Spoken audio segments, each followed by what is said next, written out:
biasa. Jadi perlu diperkenalkan, nama saya Wawan Yusman, tim konsultan Eco Farming yang mendampingi Pak Haji Mahmunir yang hari-harinya mengadakan riset untuk kemajuan Eco Farming ini supaya lebih membuming lagi dan bisa diterima oleh masyarakat petani Indonesia. Jadi abaikan siapa saja yang tidak menyukai Eco Farming, karena di sini kita punya visi dan misi menjaga alam ini supaya tetap lestari, terutama di dalam penggunaan pupuk kimia dan pestisida berlebih. Alhamdulillah Eco Farming ini karya anak bangsa yang sedikit demi sedikit mulai beberapa kalangan mulai gerah, karena dengan percepatannya melalui mitra-mitra sinergi ini tetap terus untuk memprospek para seluruh petani Indonesia. Boleh tepuk tangan. Sesi pertama ini kita bagi dua sesi. Yang pertama adalah kita bercerita dulu tentang sejarah revolusi hijau. Karena bagaimanapun asal muasal kerusakan yang terjadi akibat dampak penggunaan pupuk kimia dan pestisida berlebih itu ternyata merusak seluruh tatanan yang Allah berikan untuk kehidupan manusia ini. Kemudian sesi kedua nanti kita akan adakan interaktif yang namanya produk Eco Farming, kronologis produk Eco Farming ini seperti apa, dan kita akan buka semua. Nah, revolusi hijau ini adalah sebuah gerakan pembangunan teknologi pertanian yang diprakarsai oleh Norman L. Borlaug. Beliau adalah tokoh yang mendapat Nobel Perdamaian Dunia tahun 1970 karena memang mencetuskan revolusi hijau ini. Yang tujuan utamanya adalah hasil produksi tanaman pangan dunia, terutama tanaman pokok berupa sereal ini, setelah Perang Dunia Pertama dan Kedua diadakan penelitian dan pengaplikasian revolusi hijau. Jadi tujuan utamanya adalah untuk meningkatkan produktivitas pangan dunia, karena sudah terjadi kelaparan setelah Perang Dunia Pertama dan Kedua. Nah, ini kita ceritakan apakah revolusi hijau yang digulirkan untuk ketersediaan pangan dunia dan termasuk di dalam negeri Indonesia ini ada dampak positif dan negatifnya? Jelas ada. Nah, inilah asal muasal kenapa Eco Farming ini dibuat. Yang pertama adalah dampak positif. Produksi padi dan gandum dunia meningkat. Karena memang semua konsentrasi urusan makan ini dinomorsatukan. Kemudian di bangsa Indonesia, bagi bangsa Indonesia adalah yang tadinya pengimpor beras sekarang menjadi swasembada pada tahun 84 yang pertama dan yang terakhir, tidak ada lagi sampai sekarang. Nah, sekarang kenapa Vietnam tidak mengadakan ekspor ke Indonesia? Ada yang tahu? Kan tadinya Thailand untuk kemudian negara sendiri. Nah, sekarang Vietnam. Setelah terjadinya lockdown, Vietnam pun perlu. Nah, kita dari mana nih stok beras yang ada? Nah, inilah yang jadi dilema. Percis kemarin saya diundang ke Perum Pertani yang ada di Jakarta, presentasi seperti ini. Ketika kita mengarahkan pertanian yang ramah lingkungan, itu tokoh-tokoh di pertani itu mengakui berbagai dilema gitu. Di sisi lain penggunaan pupuk kimia berlebih itu akan berdampak kerusakan lingkungan dan residunya pun ke produk pertanian akan merusak degeneratif organ tubuh manusia. Jadi rusaknya organ itu perlahan-lahan akan rusak. Nah, akhirnya gimana? Akhirnya mereka dilema. Di sisi lain mereka ingin ikut memberdayakan Eco Farming ini untuk masyarakat, tapi di sisi lain stok ratusan ton di gudang itu banyak, harus dihabiskan. Nah, artinya kita di sini tetap bukan tidak boleh menggunakan pupuk kimia, tapi bagaimana caranya kita ini lebih bijaksana lagi menggunakannya. Seperti konsep awal revolusi hijau itu, awalnya itu tidak seperti kerusakan yang sekarang, tapi karena memang sampai sekarang tidak ada pejabat yang berwenang, kemudian aturannya bagaimana, akhirnya bebas. Terus kita juga sempat di sentra pabrika Indonesia di Kabupaten Bandung Barat, itu yang namanya hama pestisida, itu kalau sudah tidak mempan bikin racikan sendiri, sampai-sampai ada keracunan akhirnya meninggal. Kan itu dilema sekali.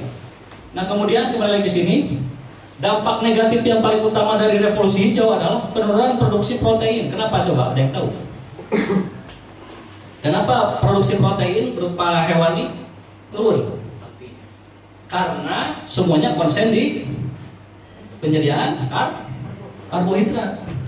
Nah jadi revolusi hijau gencar, semuanya makan, yaitu tadi gandum, kemudian sereal yang lain, jagung. Nah protein menurun. Kemudian penurunan keanekaragaman hayati. Kenapa keanekaragaman hayati ini menurun? Karena banyak yang mati. Kalau teori di agroekosistem ideal Pak Haji Imam Munir, yang namanya mikroorganisme itu kunci pertama. Betul nggak? Untuk menyuburkan lahan. Karena dapurnya tanaman itu adanya di tanah. Nah ini dengan adanya revolusi hijau, karena penggunaan pupuk kimia berlebihannya, keanekaragaman hayati itu mati semua. Nah kemudian penggunaan pupuk terus-menerus itu menyebabkan ketergantungan tanaman pada pupuk. Saya pastikan dalam suatu kawasan lahan pertanian, kalau kita menggunakan pupuk kimia, katakanlah urea, SP36, KCL, dosisnya katakanlah total semua pupuk tunggal ini 5 kintal. Sampai kapanpun itu tidak akan ada kenaikan, bahkan tidak akan lebih dari 6 ton. Saya pastikan saja. Meskipun kita tambah lagi jadi 1 ton, tetap tidak akan ada kenaikan. Makanya sekarang mengarah lagi, semua aktivis pertanian ini mengarah lagi ke pertanian organik. Karena satu-satunya yang bisa menghidupkan lahan itu bukan pupuk kimia, tapi kandungan bahan organik berupa pupuk kandang. Jadi kalau ada yang menyampaikan bahwa eco farming ini satu tub setara dengan 1 ton pupuk kandang, itu salah. Formulator tidak pernah menyampaikan itu, tim penyuluh konsultan tidak pernah menyampaikan itu. Nah akhirnya jadi bumerang sendiri. Ngapain pakai pupuk kandang? Nah akhirnya pupuk kandang tidak pakai, kemudian pupuk kimia juga tidak mau karena memang ingin organik. Sampai kapanpun itu tidak akan, pertumbuhannya tidak akan maksimal. Nanti kita akan bedah di knowledge eco farming. Selanjutnya. Nah ini dampak kerusakan yang ditimbulkan dari revolusi hijau.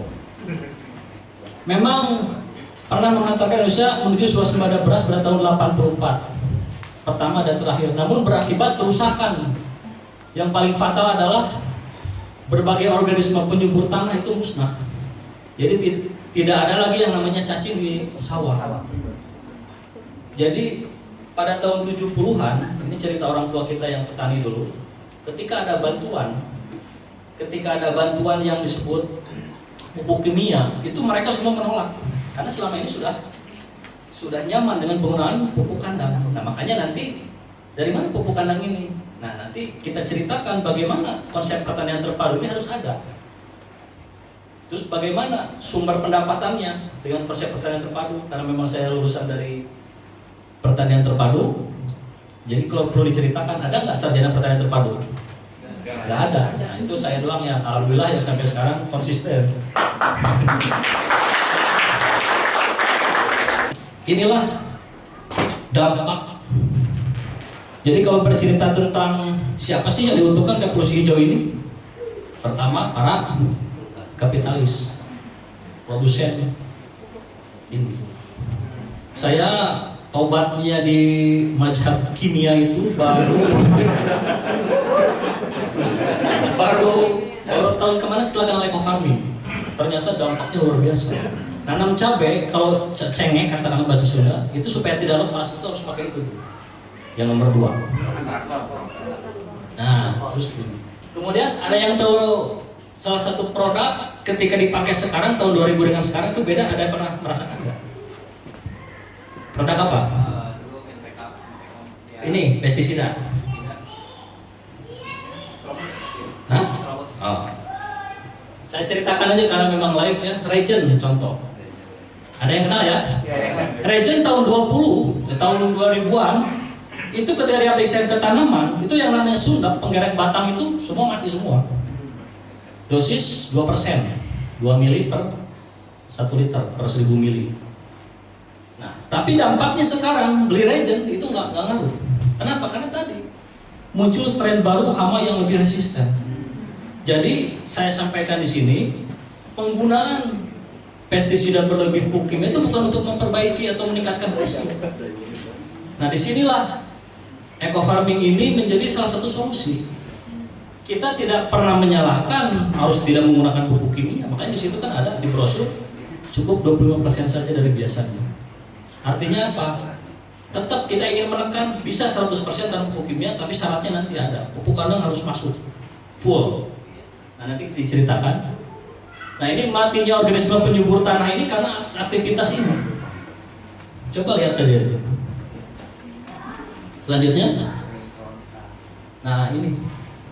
Produk pertanian ini mengandung residu kimia yang berbahaya, menyebabkan penyakit degeneratif organ tubuh manusia. Degeneratif itu adalah penurunan fungsi organ.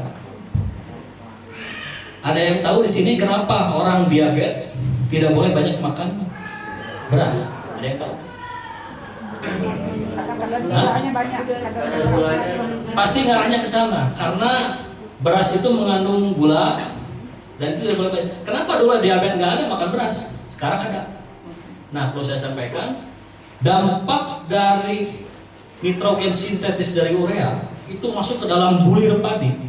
Kemudian bulir padi itu kita makan, itu yang pertama merasakan dampak degeneratif itu adalah organ pankreas, lambung.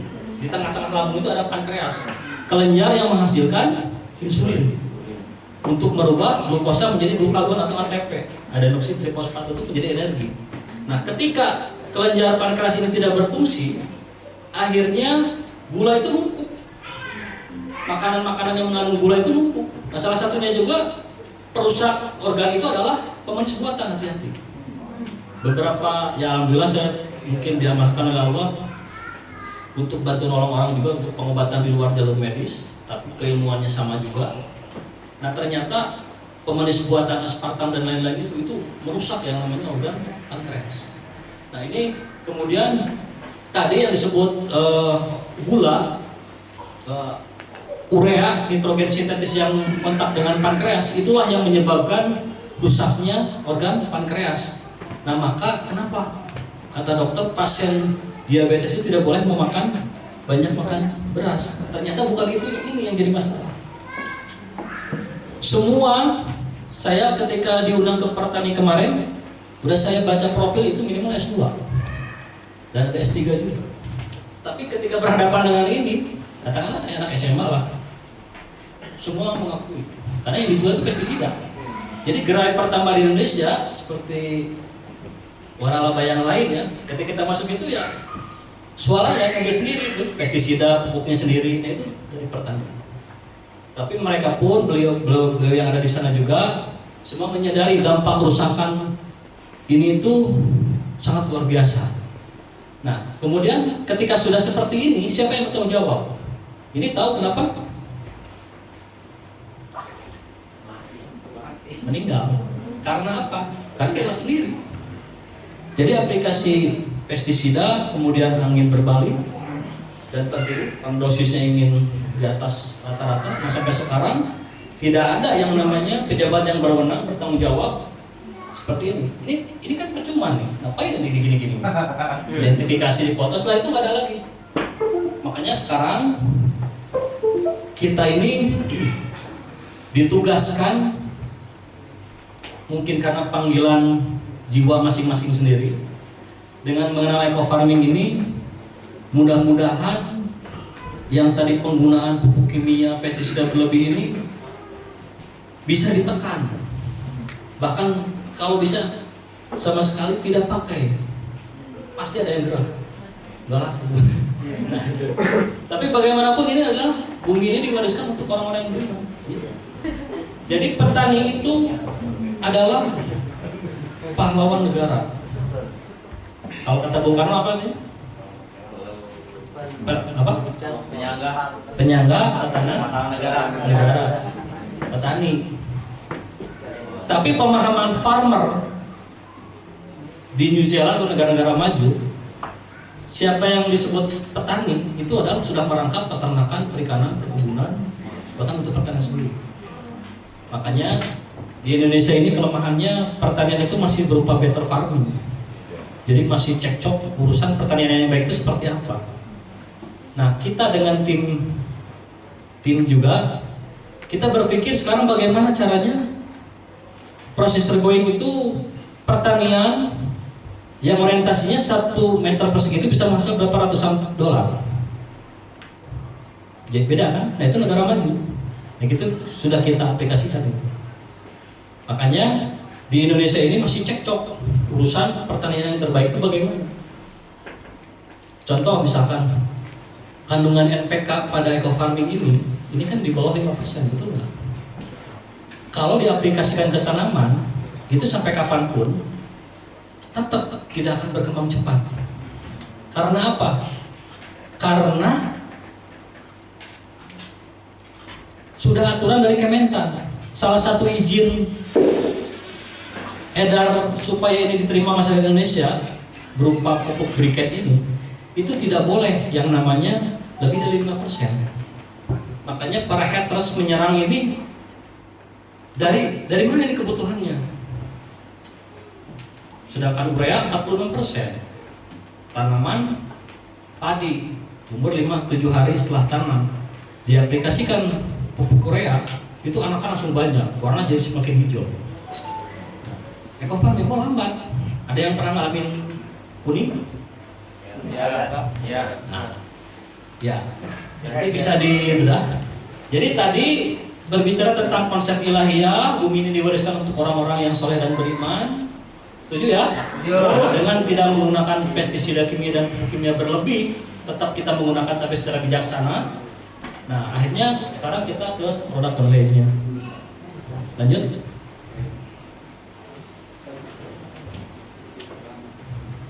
Nah, ini legalitas eco farming.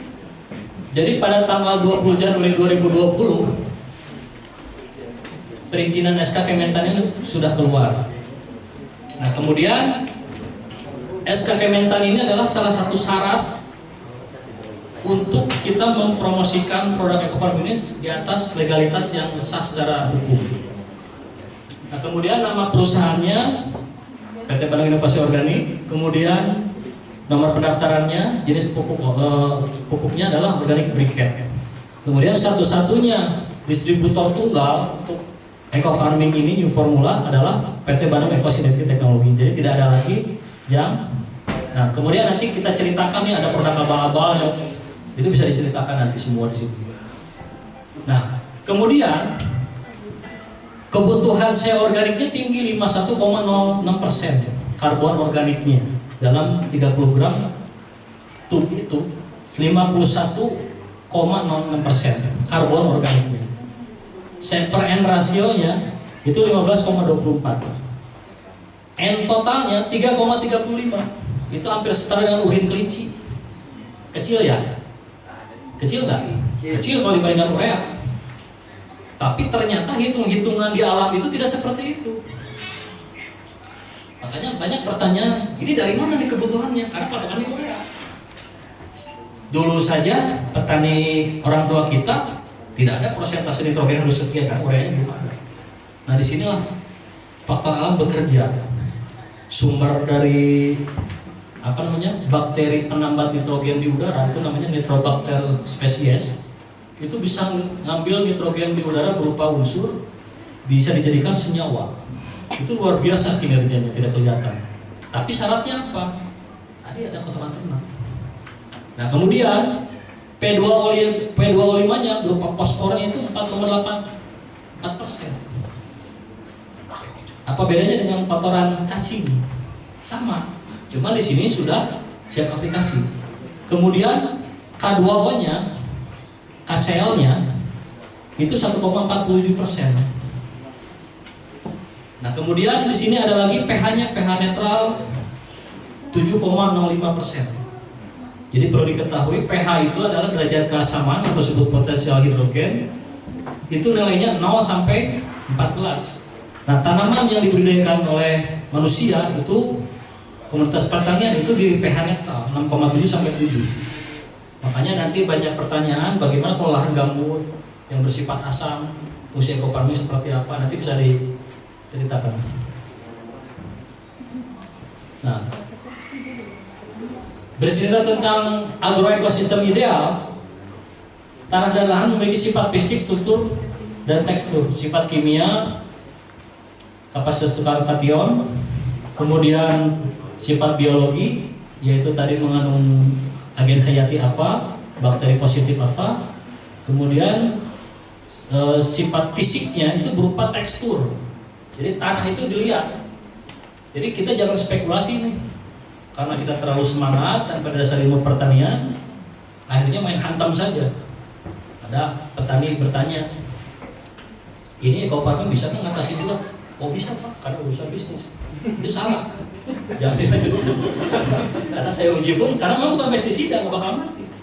Tapi prosesnya yang tadi, ketika bahan organik berupa pupuk kandang ini masuk ke dalam tanah dengan teknologi microbial eco farming kita aplikasikan di kotoran ternak di tanah tadi, kemudian tanah akan memberikan nutrisi yang terbaik untuk tanaman. Disitulah tanaman ideal tumbuh yang tidak disukai oleh hama dan penyakit tanaman.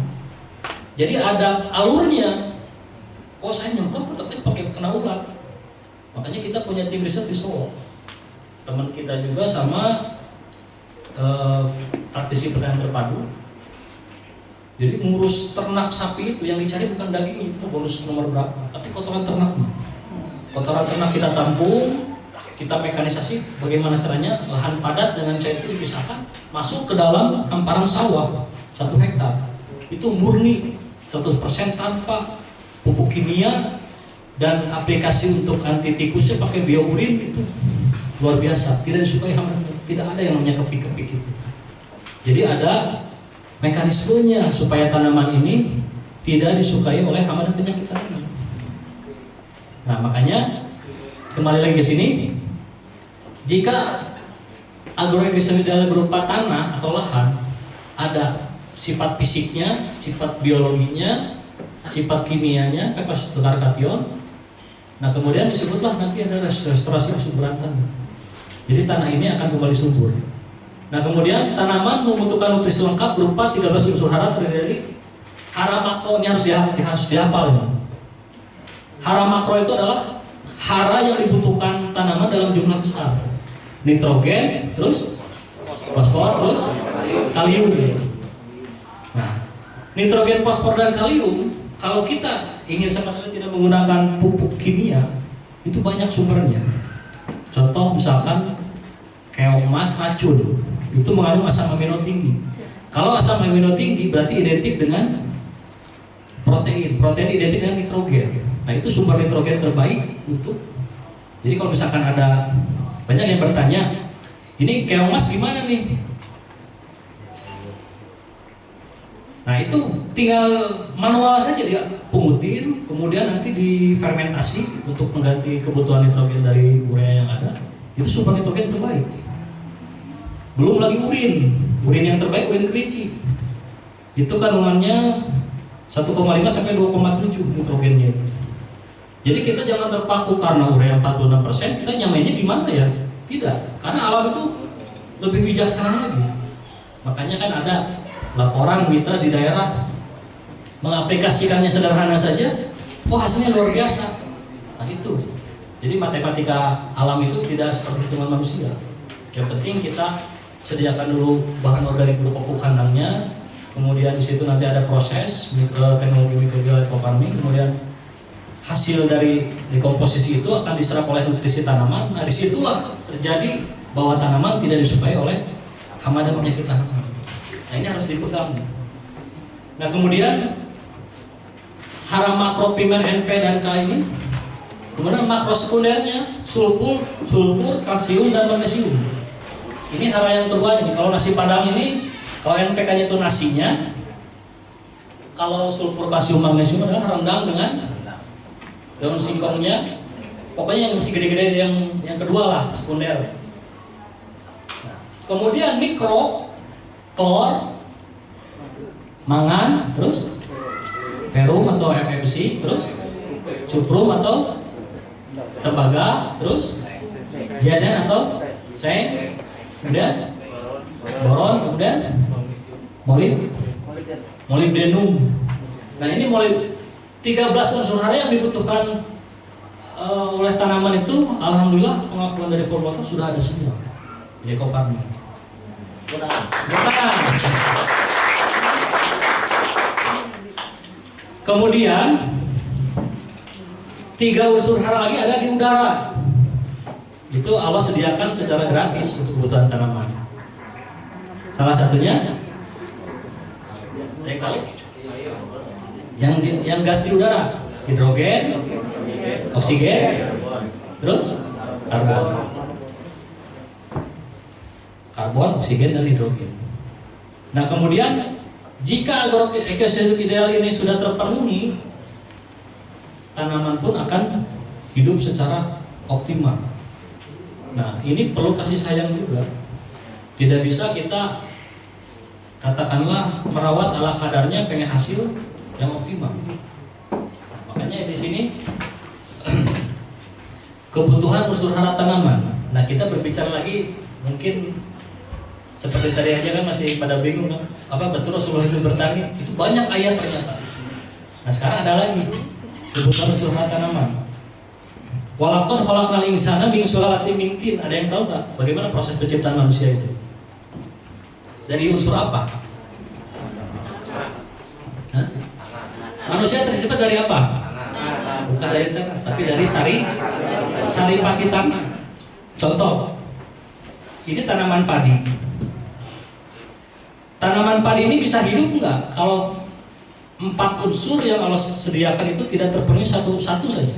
Contoh yang pertama, matahari sebagai unsur api, kemudian oksigen sebagai unsur udara, kemudian tanah sebagai tempat hidupnya tanaman, yang ketiga air.